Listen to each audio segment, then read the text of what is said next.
you have to install it first. It's up to you. You want to install it on any of your sub account, specific sub account, and you can choose multiple sub accounts as well. I'm choosing this one, continue with that, and allow and install. As you can see, it is successfully installed. Let's just back towards the agency level. And next step will be moving forward towards the sub account on which we have installed Asana for workflows.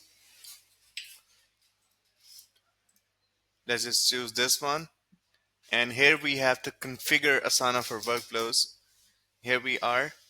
And down below in the navigation bar, you can find for app configuration. And here you have to need the API key. To do that, so you have to create an account for Asana. And from there, in the developers mode, you can basically find Asana.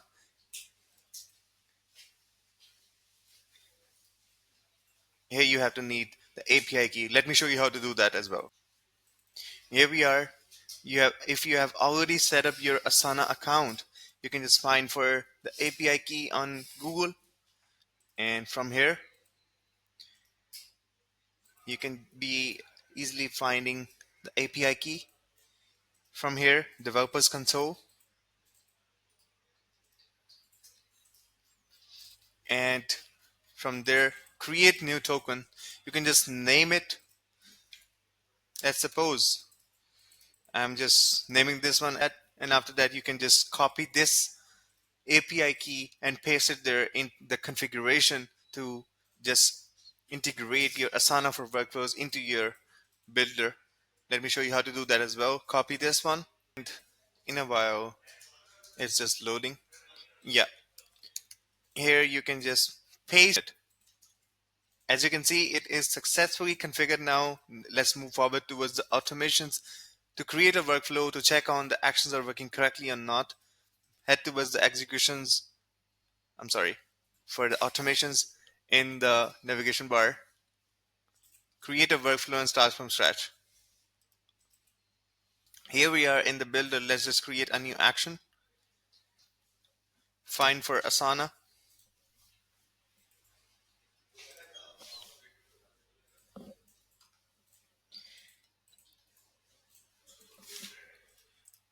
And let's just create a new task. Name the task. Enter the due date with that. Any of the due date. You have to enter the users or the workspaces and the workspace as well. Now let's save this action. Create some notes with that.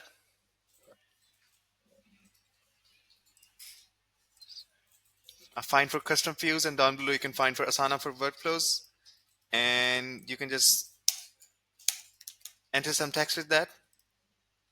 Now save the whole, and now we will be testing our workflows. Choose any of your contact to set an example at the moment.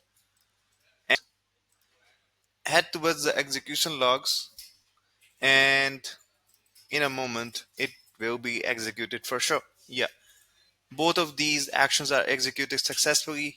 It's simpler and easier. Hope you like it. Thank you so much.